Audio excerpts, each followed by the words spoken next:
All right. I am here with Tyson Seburn, and Tyson Seburn is just got to get the right title, an EMI EAP lecturer at the University of Toronto. Also tutors for Trinity TESOL. I understand it. Mhm. You're also the author, I understand, of two books, reading Yes, circles, academic reading circles, pardon me, and how to write inclusive materials. So that's sort of the bio, but what I'm kind of interested in, Tyson, is like a lot of people in adult ed, how did you get into this field and adult ed and maybe more specifically EAL and sort of where you are right now? sure.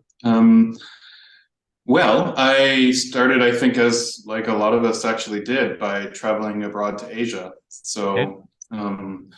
In 1998, I went, this was shortly after I had graduated from my undergrad. Hmm. And I had a friend, or a couple of friends, but mainly one friend who was already teaching English in Seoul to some young people. Yeah. And she convinced me that it was a pretty good way to get some experience and travel. And so I did just that. I applied, and I didn't realize actually at the time that Seoul was such a big place. So I ended up nowhere near my friend actually. Hmm.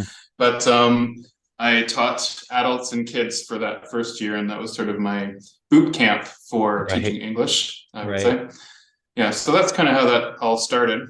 And then I stayed there for 5 years, Hmm. on and off, more or less. So during that time, I got a lot of experience with, pedagogy and seeing how everybody else was doing things, but also my own queerness and hiding that actually at the Hmm. time. So trying to navigate how you can be a gay man in this space that doesn't Right. really want to know it.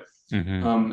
And that, as well as having, experience with Korean people in general, gave me Yeah. some insight into what it was like to be a language learner, but also a foreigner sort of in a situation that you're not used to.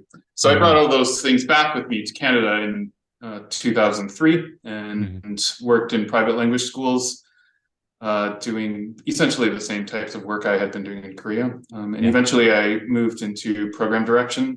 there. Then I went to a book distributor where that opened me up to places other than private language schools, such Hmm. as link centers and more international contexts, because we dealt with a lot of different publishers and the different schools that were buying books. And Right. then eventually I moved into the university context, which is where I am now. And that is where I've stayed for the Oh, last 14 years, as okay. my day job, at least. Right. Right. Cool. No, thank you for that.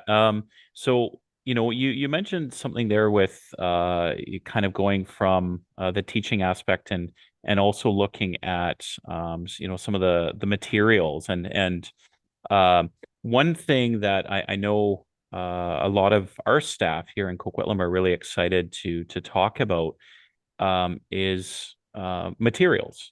Some of the Mm-hmm. resources that we have been using, but also some of the materials that maybe we should be using. And I know you'll be here both days, May 18th and 19th, but maybe Mm-hmm. you can just kind of give a little bit of a teaser.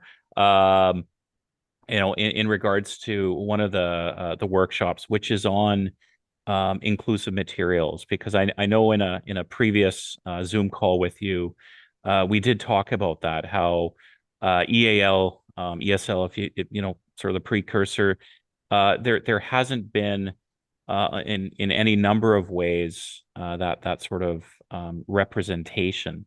So maybe you can just touch on that a little bit, what attendees can expect um, Sure, at the conference.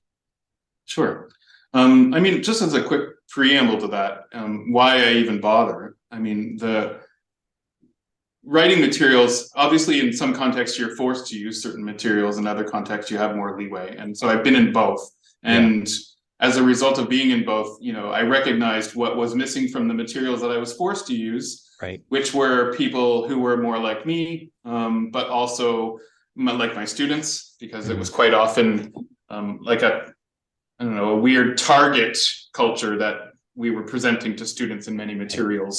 Right. Um, And we'll go into that a little bit more detail at the workshop, maybe. But Mm-hmm. in terms of my own experiences, then with writing materials, was related to the idea that I felt an obligation to my own learners as a gay man myself Mm-hmm. to set up a space where I was not only representing myself more authentically and not being hidden behind a heteronormative sort of viewpoint, but also for my learners who were either identifying within the queer community themselves, but or just allies and regular sort of social situations that they experience in Canada and in their own lives. Mm-hmm. So for all of those reasons, it became evident that the materials that were published or are published, frankly, were not doing the job. And Mm-hmm. therefore, I, through my own research, as well as talking to a lot of different people in the queer community, but also racialized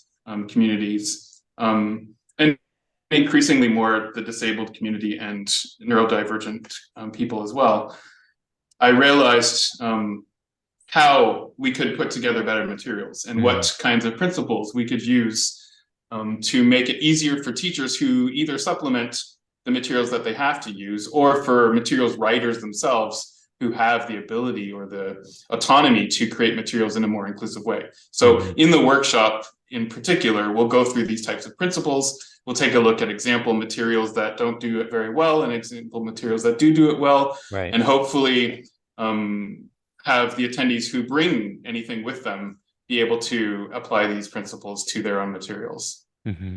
Mm-hmm. No, that sounds great. I think among our staff and also some of the other attendees, this is long overdue, Mm. and it's something that we're in the process of right now. I don't know if I told you we just went through a purge, so Oh, just kind of getting rid of some of the old material that isn't inclusive, that is you mean damaging. everything? Yeah, Oh. pretty much.